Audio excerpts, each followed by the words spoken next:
George Orwell, 1984. We didn't ought to have trusted them. I said so, ma, didn't I? That's what comes of trusting them. I said so all along. We didn't ought to have trusted the buggers.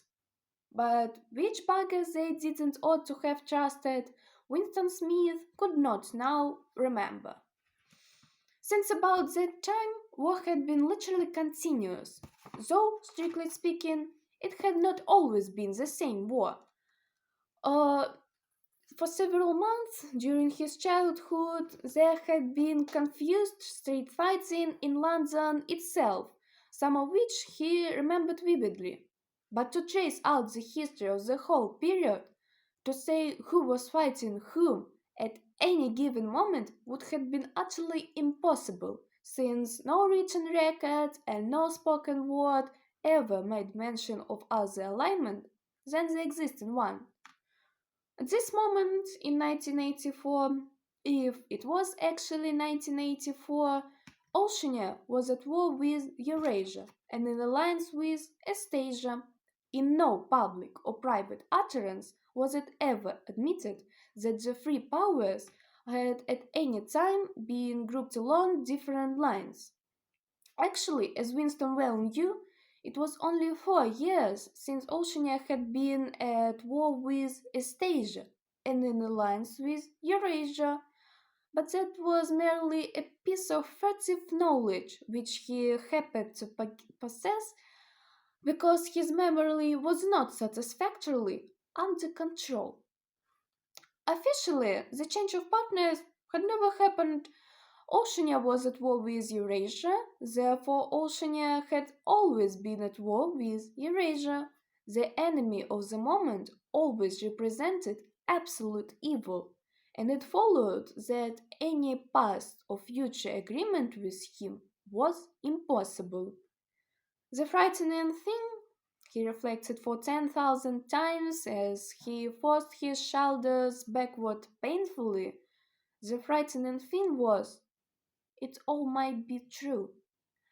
If the party could thrust its hand into the past and say of this or that event, it never happened, that was surely more terrifying than mere torture or death. The party said that Oceania had never been in alliance with Eurasia. He, Winston Smith, knew that Oceania had been in alliance with Eurasia as short a time as 4 years ago. But where did that knowledge exist? Only in his own consciousness, which in any case must soon be annihilated? And if all others accepted the lie which the party imposed, if all records told the same tale, then the lie passed into the history and became truth. Who controls the past, ran the party's slogan, controls the future. And who controls the present, controls the past. And yet the past, though of its nature alterable, had never been altered. Whatever was true now was true from everlasting to everlasting. It was quite simple. All that was needed was an unending series of victories over your own memory. Reality control, they called it, in newspeak, doublethink. Winston sank his arms to his sides and slowly refilled his lungs with air.